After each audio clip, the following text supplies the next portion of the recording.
जय हिंद बच्चों, इस समय आप महामना इंस्टीट्यूट के यूट्यूब चैनल से जुड़े हुए हैं और इस चैनल में आप सबका स्वागत है। आज मैं आपको क्लास 12 फिजिक्स फर्स्ट चैप्टर वैद्युत आवेश एवं क्षेत्र का न्यूमेरिकल बता रहे हैं और इस न्यूमेरिकल में हम क्वेश्चन नंबर 14 से आज शुरू करने जा रहे हैं। आप क्वेश्चन नंबर 14 देखें। ये क्वेश्चन नंबर 14 बोर्ड के एग्जाम में कई बार पूछा गया है, काफ़ी इंपॉर्टेंट क्वेश्चन है। लेकिन इसके पहले आप वीडियो को लाइक नहीं किए हैं तो वीडियो को लाइक करें, चैनल को सब्सक्राइब करें। अगर चैनल सब्सक्राइब नहीं किए हैं तो उसको भी सब्सक्राइब कर लें। मैक्सिमम स्टूडेंट को चैनल सब्सक्राइब करने के लिए आप प्रेरित करें। वीडियो को मैक्सिमम स्टूडेंट तक शेयर करें ताकि मैक्सिमम स्टूडेंट इसको अच्छी तरह से समझ सकें। बेल आइकन को भी प्रेस करें।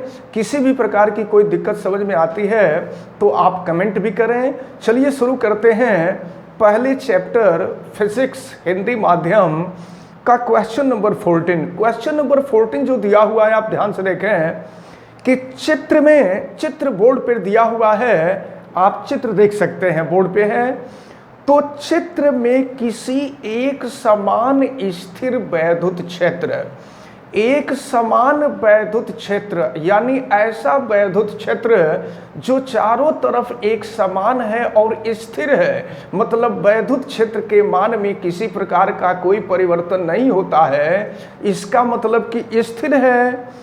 तो चित्र में किसी एक समान स्थिर वैद्युत क्षेत्र में तीन आवेशित कणों के पद चिन्ह दिखाए गए, पथ चिन्ह दिखाए गए हैं। पथ चिन्ह का मतलब ये आवेशित कण जिस जिस दिशा में जा रहे हैं या जिस पथ पर गति कर रहे हैं उस पथ को दिखाया गया है। इनमें से किस कण का आवेश, अच्छा फिर पूछा गया है कि तीनों आवेशों के चिन्ह लिखिए। ये जो तीनों कण हैं, तीनों कणों के, ये तीनों कणों पर जो आवेश है उस आवेश पर चिन्ह लिखना है।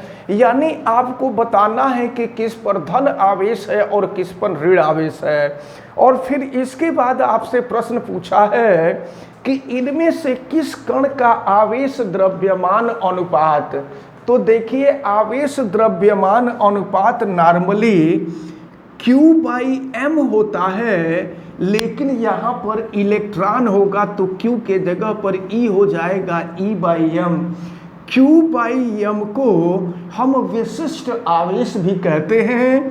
तो आपसे E/m आपसे पूछा जा रहा है कि किस कण का आवेश द्रव्यमान अनुपात अधिकतम होगा।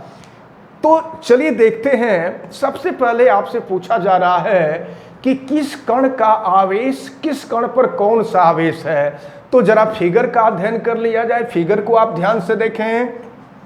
यहां देखें, ऊपर के तरफ धन आवेशित प्लेट है, नीचे के तरफ ऋण आवेशित प्लेट है और ये बीच वाला पार्ट है। और यहाँ देखें फिगर में दिखाया गया है कि ये एक्स एक्सिस का डायरेक्शन है और ऊपर के तरफ वाई एक्सिस का डायरेक्शन है। अब जरा ध्यान पूर्वक देखें। अब यहाँ पे तीन कण, तीन पार्टिकल दिखाए गए हैं। पार्टिकल 1 है, पार्टिकल 2 है, पार्टिकल 3 है। आपसे पूछा जा रहा है कि तीनों पार्टिकल पर कौन कौन आवेश है। तो देखिए पहला पार्टिकल जा रहा है धन आवेशित प्लेट के तरफ। तो धन आवेशित प्लेट के तरफ वही जाएगा जिस पर ऋण आवेश होगा, क्योंकि आपको पता है कि विपरीत आवेश एक दूसरे को आकर्षित करते हैं और समान आवेश एक दूसरे को प्रतिकर्षित करते हैं। तो ये धन आवेशित प्लेट के तरफ जा रहे हैं कण 1 और कण 2। पहला कण और पहला दूसरा कण, ये दोनों कण धन आवेशित प्लेट के तरफ जा रहे हैं। इसका मतलब ये हुआ कि दोनों कणों पर ऋण आवेश होगा। तो एक बात कंफर्म हो गया कि पहला कण और दूसरा कण, इन दोनों कणों पर ऋण आवेश होगा। फिर तीसरे कण को आप ध्यान पूर्वक देखें, ये ऋण आवेशित प्लेट है और तीसरा कण जा रहा है ऋण आवेशित प्लेट के तरफ। तो ऋण ऋण आवेशित प्लेट के तरफ वही जाएगा जिस पर धन आवेश होगा। इसका मतलब ये हुआ कि तीसरे कण पर धन आवेश होगा। तो एक प्रश्न का जवाब आपसे मिल गया। बहुत बच्चे फिगर देख करके घबरा जाते हैं और फिगर देख करके कुछ जवाब ही नहीं दे पाते हैं कि कैसे हम बताएं कि किस पर धन आवेश है, किस पर ऋण आवेश है। एक चीज कंफर्म है, जो धन आवेशित प्लेट के तरफ जाएगा उसके ऊपर ऋण आवेश होगा, और जो ऋण आवेशित प्लेट के तरफ जाएगा उस पर धन आवेश होगा। तो पहले और दूसरे दोनों कणों पर ऋण आवेश होगा और तीसरे कण पर धन आवेश होगा। पहले प्रश्न का जवाब हो गया। अब दूसरा प्रश्न आपसे पूछ रहा था कि आवेश द्रव्यमान अनुपात किसके लिए अधिक होगा। पहला कण, दूसरा कण, तीसरा कण, इन तीनों कणों में से E/m का अनुपात किसके लिए अधिक होगा। अगर हम न्यूटन के गति विषयक द्वितीय समीकरण का यूज करें तो द्वितीय समीकरण आपने देखा है H = ut प्लस होता है हाफ AT का स्क्वायर। और देखें, कण ऐसा मान के चला जाता है कि कण प्रारंभ में विरामावस्था में था, और अगर कण प्रारंभ में विरामावस्था में रहा होगा तो उसका प्रारंभिक वेग u 0 हो जाएगा, और अगर u 0 हो जाए तो h = हो जाएगा, u के जगह पर 0 कर देंगे तो 0 × t प्लस हो जाएगा हाफ AT स्क्वायर। अब h = ये 0 × t 0 हो जाएगा, इसको हम छोड़ देते हैं। अब ये हो गया हाफ AT स्क्वायर। अब सुनिए आप, जब पार्टिकल ऊपर के तरफ जाएगा या नीचे के तरफ जाएगा तो इसी को हम हाइट कहेंगे, ठीक ना। और अगर पैरेलल जाएगा तो उसको हम दूरी कहेंगे।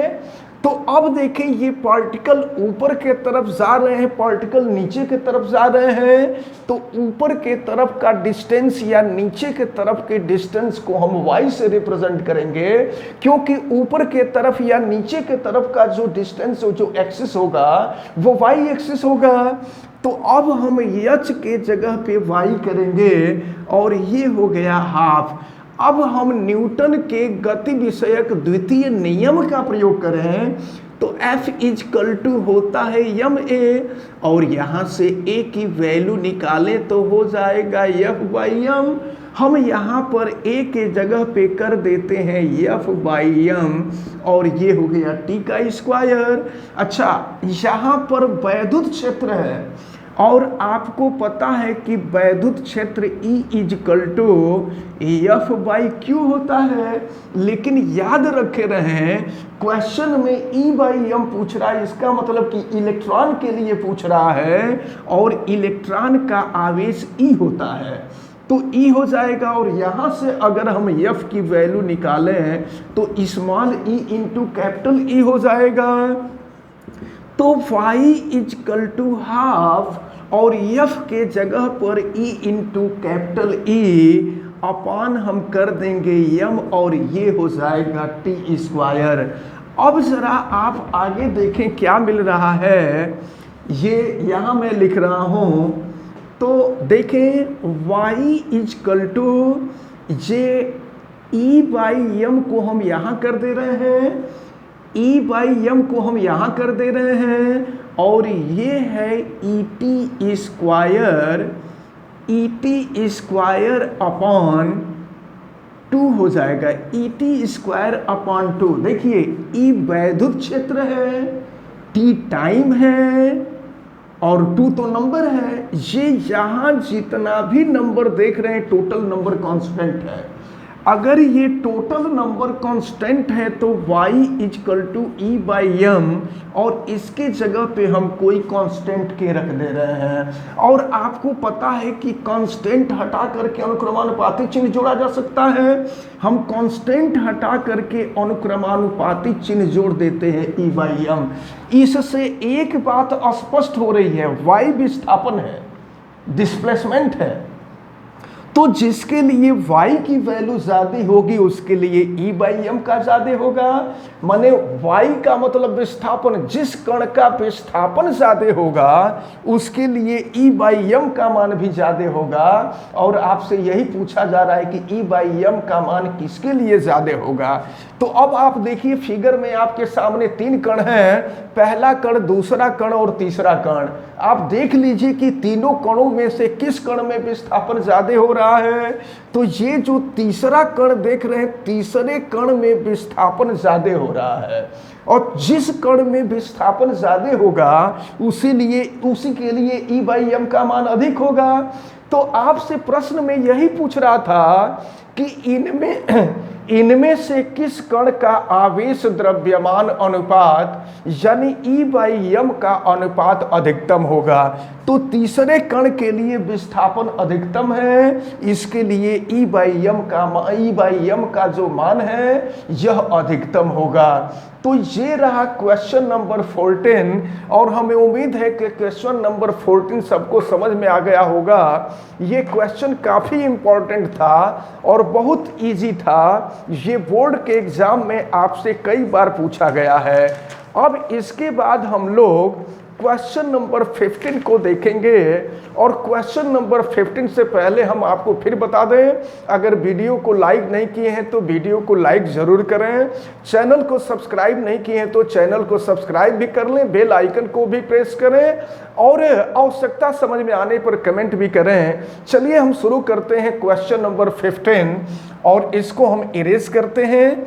क्वेश्चन नंबर 15 भी एक इम्पॉर्टेंट क्वेश्चन है। और देखिए एनसीईआरटी बुक के जितने न्यूमेरिकल हैं सब न्यूमेरिकल बहुत इम्पॉर्टेंट हैं। ये क्वेश्चन आपसे बोर्ड के एग्जाम में तो पूछे ही जाते हैं, ये कंपटीशन के पॉइंट ऑफ व्यू से भी बहुत इम्पॉर्टेंट होते हैं, कंपटीशन में भी पूछे जाते हैं। चलिए शुरू करते हैं क्वेश्चन नंबर 15। एक सामान्य वैद्युत क्षेत्र वेक्टर E, आपको पता है कि वैद्युत क्षेत्र सदिश राशि है। तो वैद्युत क्षेत्र सदिश राशि, इसके लिए इसके ऊपर तीर दिखाया हुआ है और इसकी वैल्यू आपको दी गई है 3 × 10⁻³ कैप I न्यूटन पर कूलाम पर विचार कीजिए। चलिए विचार करना है पहले। दिया हुआ है वैद्युत क्षेत्र vector E = 3 × 10⁻³ cap I Newton पर कूलाम। इसको विचार कीजिए। एक बात हम आपको बता दें, आप पहले से भी जानते होंगे चूंकि आप क्लास 12 के स्टूडेंट हैं और इन सब चीज़ों को आप निचली कक्षाओं में पढ़ चुके हैं। देखिए ये x एक्सिस होता है, ये y एक्सिस होता है और z एक्सिस सामने के तरफ होता है। लेकिन सामने के तरफ हम बोर्ड पर दिखा नहीं सकते, इसलिए इसको हम नीचे की तरफ दिखा देते हैं। ये z एक्सिस होता है। और देखें x एक्सिस के तरफ जो यूनिट वेक्टर होता है, जो इकाई सदिश होता है, वो कैप I होता है। y अक्ष के तरफ जो इकाई सदिश होता है कैप J होता है और z एक्सिस के तरफ जो इकाई सदिश होता है वो कैप K होता है। तो अब इसके साथ I दिया हुआ है, ध्यान देने योग्य है। क्वेश्चन में आपसे कहा है विचार कीजिए, तो विचार हम लोग कर रहे हैं। इसमें दिया हुआ है कैप I, इसका मतलब क्या हुआ, यह वैद्युत क्षेत्र की जो दिशा है वो कैप I के तरफ है और कैप I का मतलब x अक्ष की तरफ है। तो vector E = 3 × 10⁻³ cap I Newton पर कूलाम का मतलब ये हुआ कि ये जो वैद्युत क्षेत्र है, इस वैद्युत क्षेत्र की दिशा x अक्ष के तरफ है। और चलिए अब हम आगे बढ़ते हैं, विचार हमने कर लिया। अब इसका A पार्ट आपसे कह रहा, और क्या कह रहा है, इस क्षेत्र का 10 सेंटीमीटर भुजा के वर्ग। देखिए कोई वर्ग है जिसकी भुजा दी गई है 10 सेंटीमीटर, ये वर्ग है और वर्ग की भुजा दी गई है 10 सेंटीमीटर। तो देखें वर्ग की भुजा 10 सेंटीमीटर ये भी 10 सेंटीमीटर है, ये भी 10 सेंटीमीटर है, ये भी 10 सेंटीमीटर है और ये भी 10 सेंटीमीटर है। तो इस क्षेत्र का 10 सेंटीमीटर भुजा के वर्ग के उस पार्श्व, पार्श्व माने होता है पृष्ठ, जिसको सामान्य रूप से हम कहते हैं पीठ, पीठ माने पीछे के तरफ, पार्श्व का मतलब होता है पीछे के तरफ। तो उस पार्श्व से जिसका तल वाई जेड के समांतर, सुन लीजिए, वाई जेड तल का मतलब यक्ष अक्ष होता है। वाई और ऐसे समझ लीजिए, यक्ष और वाई तल, एक्स और वाई तल मिलकर के जेड अक्ष का निर्माण करते हैं, वाई और जेड तल मिलकर के यक्ष अक्ष का निर्माण करते हैं, जेड और यक्ष अक्ष मिलकर जेड और यक्ष तल मिलकर के वाई अक्ष का निर्माण करते हैं। तो यहां पर दिया हुआ है वाई जेड तल का मतलब यक्ष अक्ष की बात हो रही है। वाई जेड तल मिलकर के यक्ष अक्ष का निर्माण करता है, यानी यक्ष अक्ष की बात हो रही है। तो कह रहा है कि वाई जेड तल के समांतर है, तो गुजरने वाले वैद्युत फ्लक्स का मान क्या होगा। वैद्युत फ्लक्स की वैल्यू आपसे पूछी जा रही है। पहले वाले पार्ट में वैद्युत फ्लक्स पूछा जा रहा है और आपको पता है कि वैद्युत flux phi E equal to E dot A होता है। ये वैद्युत फ्लक्स की डिफिनीशन है या वैद्युत फ्लक्स फाइंड करने का फार्मूला है। तो E की वैल्यू देखिए, E का जब हम मान रखेंगे तो यहाँ आंकिक मान रखेंगे। E का मान तो आपको दे दिया है, A क्षेत्रफल है और वर्ग की भुजा है 10 सेंटीमीटर। तो वर्ग की भुजा अगर दिया गया है 10 सेंटीमीटर, तो इसको हम मीटर में कन्वर्ट कर ले। मीटर में कन्वर्ट करने के लिए 100 से डिवाइड कर देंगे इसको, तो 100 से डिवाइड कर देंगे तो 0.1 मीटर हो जाएगा। अब क्षेत्रफल निकाल लीजिए, तो वर्ग का क्षेत्रफल बराबर भुजा का वर्ग होता है। 0.1 का स्क्वायर कर देंगे तो क्या हो जाएगा, 0.01 या इसको हम 10⁻⁻² मीटर स्क्वायर लिख सकते हैं। अब चलें ध्यान पूर्वक देखें, वैद्युत फ्लक्स की वैल्यू पूछी जा रही है। तो वैद्युत flux phi E equal to देखें, E का मतलब वेक्टर E का परिमाण, और वेक्टर E का परिमाण आपको दिया हुआ है 3 × 10⁻³ और फिर A की वैल्यू आपको निकल गई 10⁻⁻²। अब हम दोनों को सॉल्व करेंगे, तो फिर ये है फाई E और ये देखो क्या हो जाएगा 3 और ये 10 का पावर 3 और इंटू 10 का पावर -2, 10 का पावर 3 -2 यानी 10 का पावर 1 और 10 का पावर 1 का मतलब 10 हो जाएगा। तो ये हो गया 30 और ये हो जाएगा न्यूटन मीटर स्क्वायर पर कूलम। वैद्युत क्षेत्र, वैद्युत फ्लक्स का यूनिट आपको बताया जा चुका है न्यूटन मीटर स्क्वायर और ये हो जाएगा पर कूलम।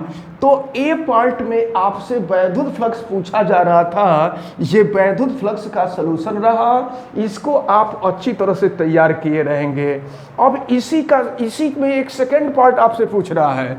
ये फर्स्ट पार्ट तो आपका सॉल्व हो गया, जिसका आंसर 30 न्यूटन मीटर स्क्वायर पर कूलम हुआ। अब इसका बी पार्ट आपसे पूछ रहा है। देखिए बी पार्ट क्या पूछ रहा है, इसी वर्ग से गुजरने वाला फ्लक्स कितना है। इसी वर्ग से गुजरने वाले फ्लक्स की बात कर रहा है। यदि इसके तल का अभिलंबवत यक्ष अक्ष के साथ 60 अंश का कोण बनाता है। फिर वैद्युत फ्लक्स पूछा है, लेकिन यहां पर कोण थीटा इजकल टू दिया है 60 डिग्री। तो चलिए हम सॉल्व करते हैं।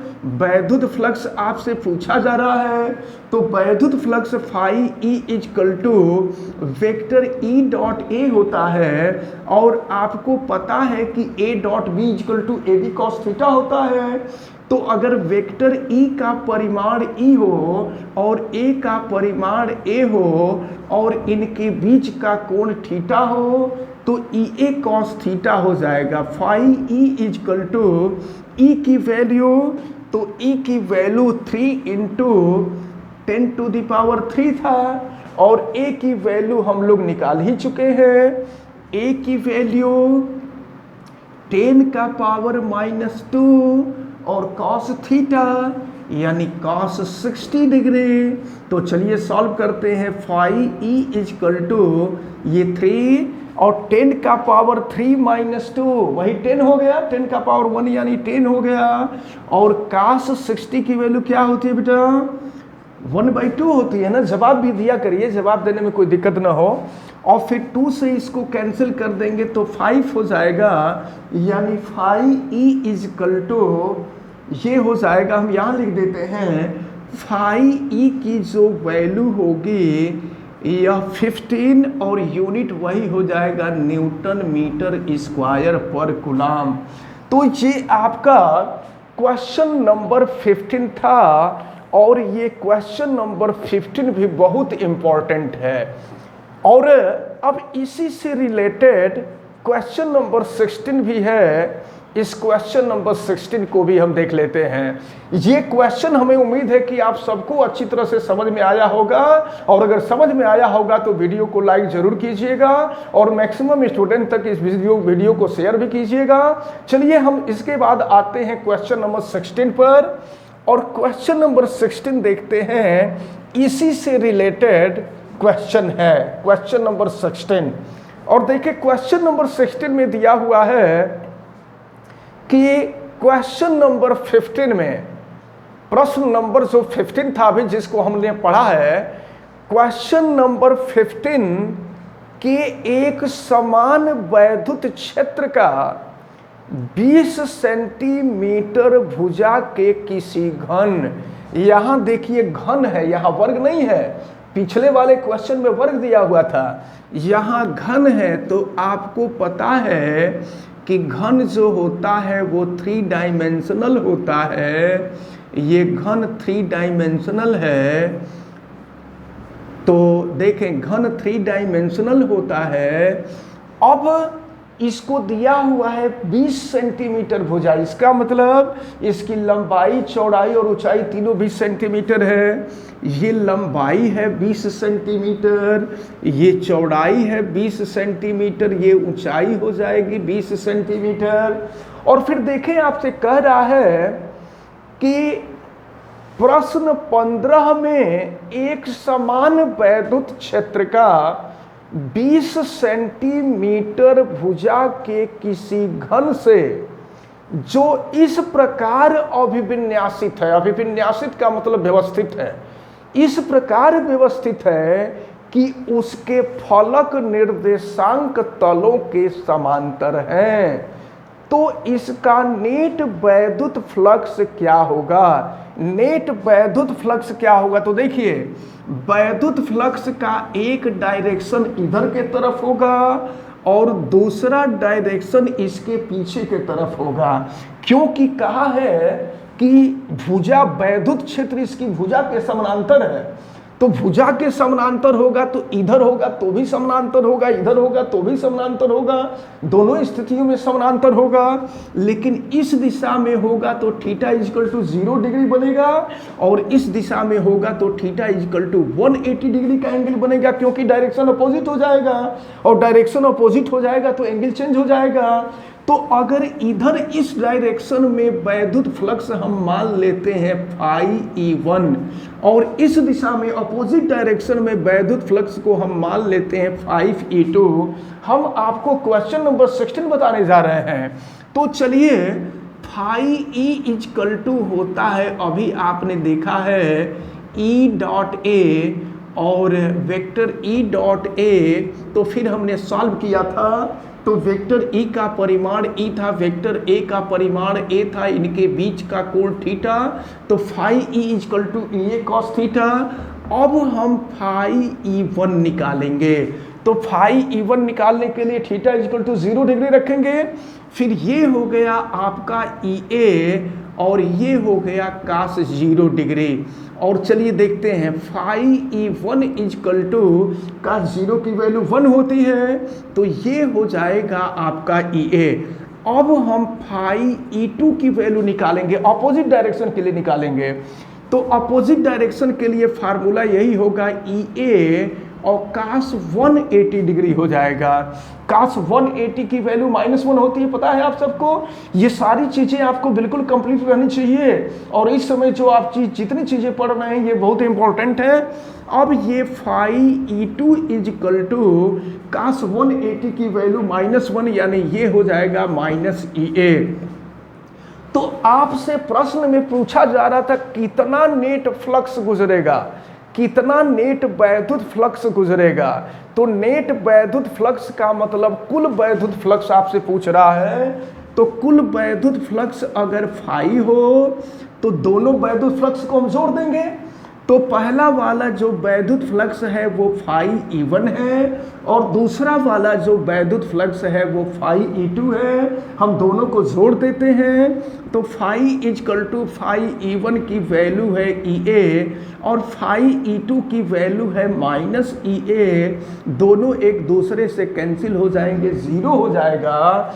इसका मतलब ये हुआ कि 20 सेंटीमीटर भुजा वाले घन जो इस प्रकार अभिविन्यासित है कि उसके फलक निर्देशांक तलों के समांतर है और जब निर्देशांक तलों के समांतर होंगे तो दोनों दिशाओं में उत्पन्न होने वाला वैद्युत फ्लक्स एक समान होगा लेकिन उसकी दिशा विपरीत होगी। और जब हम परिणामी निकालेंगे तो दोनों को जोड़ेंगे, दोनों एक दूसरे को कट कर देगा और इस प्रकार वैद्युत फ्लक्स जो होगा वो 0 हो जाएगा। तो हमें उम्मीद है कि ये क्वेश्चन नंबर 16 भी आपको अच्छी तरह से समझ में आया होगा। इसके बाद आगे प्रत्येक क्वेश्चन को हम आपको अच्छी तरह से बताएंगे। नेक्स्ट जो क्वेश्चन है क्वेश्चन नंबर 17, 18, 19, 20, 21 ये हम लोग नेक्स्ट वीडियो में देखेंगे। आज के लिए आज के इस वीडियो में इतने ही क्वेश्चन रहने देते हैं। हमें उम्मीद है कि आप सबको अच्छी तरह से समझ में आया होगा। आप वीडियो को लाइक जरूर कीजिएगा, चैनल सब्सक्राइब नहीं किए हैं तो चैनल को सब्सक्राइब भी कर लीजिए। मैक्सिमम स्टूडेंट तक चैनल सब्सक्राइब करने के लिए आप बोलें और इस वीडियो को भी मैक्सिमम स्टूडेंट तक शेयर करें ताकि मैक्सिमम स्टूडेंट इसको अच्छी तरह से समझ सके, देख सके, जान सके। बेल आइकन को भी प्रेस करें और आवश्यकता समझ में आने पर आप कमेंट करके पूछ भी सकते हैं। किसी प्रकार की कोई दिक्कत हो तो उसमें आपके क्वेश्चन का सॉल्यूशन किया जाएगा। आज के लिए इतना ही। आप सबको बहुत बहुत धन्यवाद। जय हिंद।